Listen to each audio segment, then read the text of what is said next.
श्री राम ज्योतिष India YouTube channel में सभी ज्योतिष प्रेमियों का स्वागत है।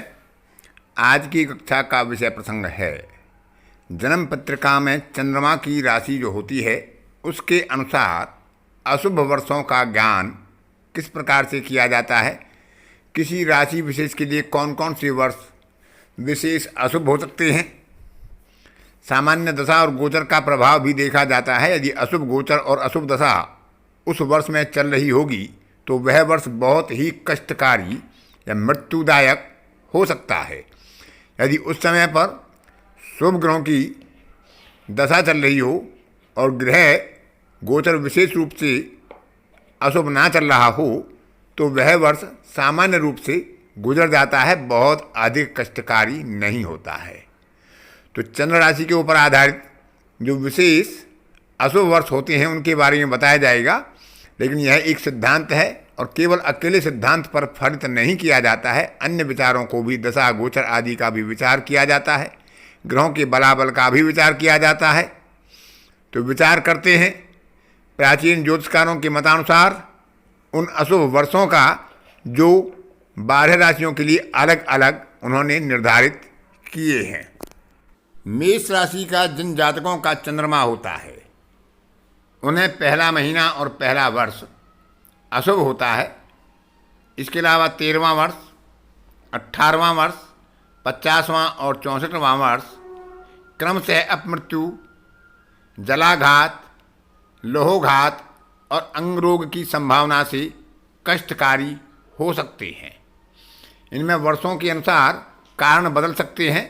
दशा और गोचर के आधार पर जलघात हो सकता है, लोहोघात हो सकता है, कोई रोग हो सकता है, कोई अपमृत्यु जैसा शारीरिक कष्ट हो सकता है।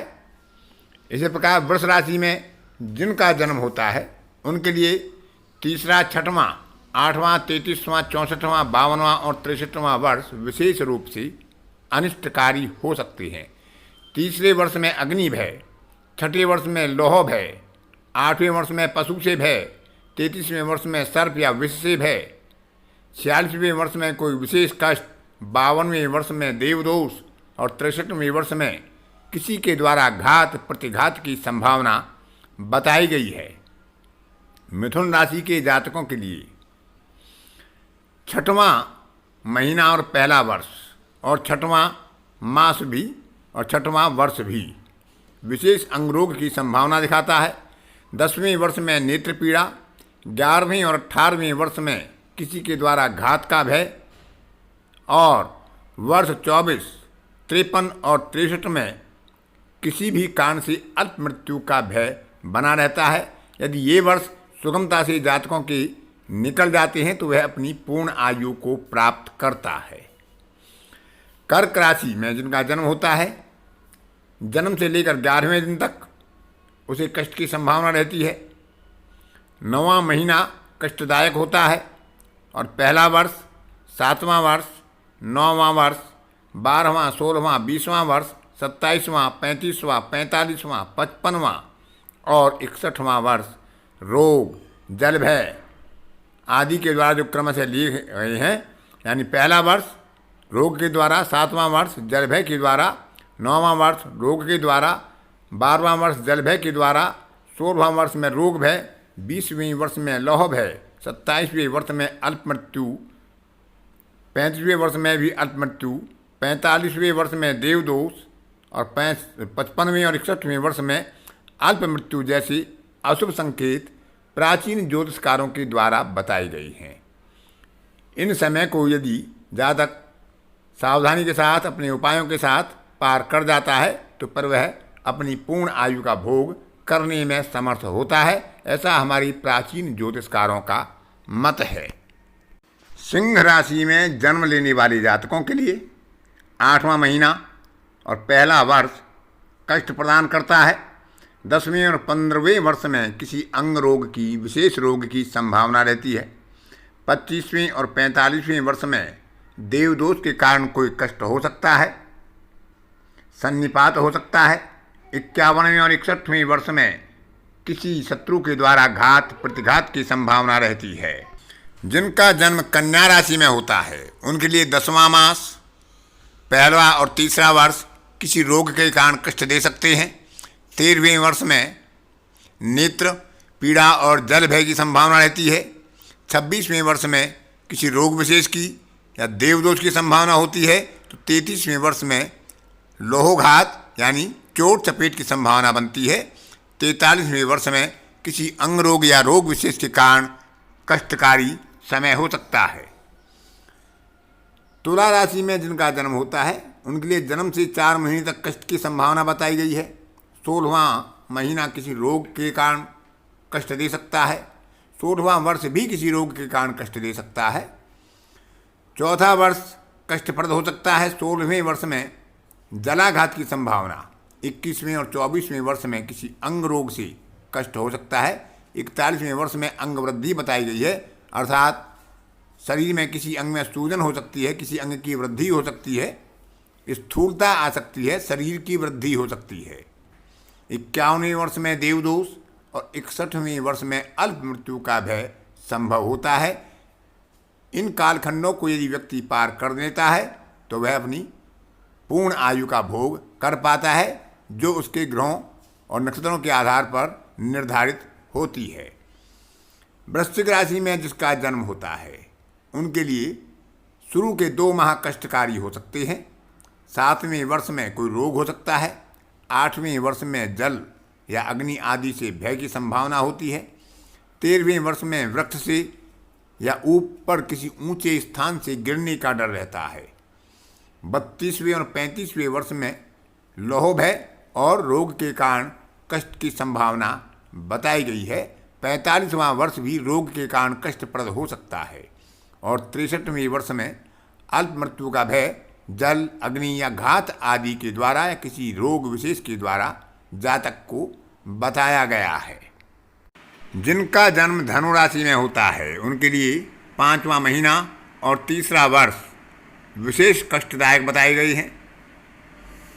9वें वर्ष में किसी रोग विशेष के कारण कष्ट, 11वें वर्ष में नेत्र पीड़ा के द्वारा कष्ट, 16वें वर्ष में जल या अग्नि के द्वारा भय, 24वें और 36वें वर्ष में कोई रोग विशेष, 47वें वर्ष में सर्प या किसी विष के कारण भय या भोजन की विषाक्तता का भय, 57वें वर्ष में जल भय, 67वें वर्ष में अपमृत्यु का भय धनु राशि के जातकों के लिए बताया गया है। मकर राशि में जिनका जन्म होता है पहला महीना और तीसरा महीना देवदोष के कारण कष्टदायक होते हैं। तीसरे और 10वें साल में अंग रोग के कारण विशेष कष्ट की संभावना बताई गई है। 32वें वर्ष में लोहो से भय चोट चपेट, 33वें वर्ष में विशेष कष्ट, 43वें और 53वें वर्ष में अल्प मृत्यु का भय घात प्रतिघात या दुर्घटना आदि के द्वारा हो सकता है। 57वें और 61वें वर्ष में देवदोष के कारण अपमृत्यु का भय बना रहता है। कुंभ राशि में जिनका जन्म होता है तो जन्म से 7 दिन तक विशेष कष्ट की संभावना बताई गई है। और 18वें वर्ष में और 32वें वर्ष में घात प्रतिघात लौह अग्नि या जल आदि के द्वारा किसी रोग विशेष के द्वारा अल्प मृत्यु या अकाल मृत्यु के भय की संभावनाएं हमारे प्राचीन ज्योतिषकारों के द्वारा बताई गई हैं। यदि किसी जातक का जन्म मीन राशि में होता है तो पहला महीना ऐसे जातकों के लिए विशेष कष्टकारी बताया गया है। 18वें वर्ष में और 33वें वर्ष में देवदोष के द्वारा, जल के द्वारा या अग्नि के द्वारा या विष भय के द्वारा अल्प मृत्यु का भय बना रहता है। यदि इन कालखंडों को व्यक्ति पार कर जाता है अपने उपायों के द्वारा, अपनी सुरक्षा के द्वारा, अपने ग्रह गोचर के द्वारा या अच्छे ग्रहों की दशा के द्वारा, तो वह अपनी जो निश्चित आयु होती है उसका पूर्ण भोग करता है और अपना सुखी जीवन बिताता है। विशेषकर जहाँ जहाँ पाप ग्रह होते हैं उन वर्षों में भी ऐसी संभावनाएं अधिक रहती हैं। और यदि इन्हीं कालखंडों के अवसर पर किसी पाप ग्रह की दशा, मार्केश या बाधकेश की दशा या षष्ठेश और व्ययेश की दशा और अंतरदशाएँ चल रही हों, शनि और गुरु के अशुभ गोचर हों, तो ऐसे कालखंड में कष्टों की संभावनाएं अधिक बढ़ जाती हैं। उन वर्ष विशेष में जातक को महामृत्युंजय मंत्र, देवी पाठ या नवग्रह शांति के द्वारा या जो ग्रह की दशा चल रही है उसकी शांति विधान करके उपाय कर लेनी चाहिए ताकि कष्टों की न्यूनता हो और कष्ट अधिक ना हो, या उनको सहन शक्ति के अंदर सहन करने की क्षमता में प्राप्त कर लिया जाए और उस अशुभ अवसर को पार करके आगे बढ़ा जा सके, उनसे कष्टों से मुक्ति पाने के उपाय किए जा सकें। तो आज की कक्षा में इतना ही। अन्य किसी कक्षा में फिर किसी नए विषय के साथ आपसे मुलाकात होगी। तब तक के लिए अपनी वाणी को विराम देता हूँ। धन्यवाद।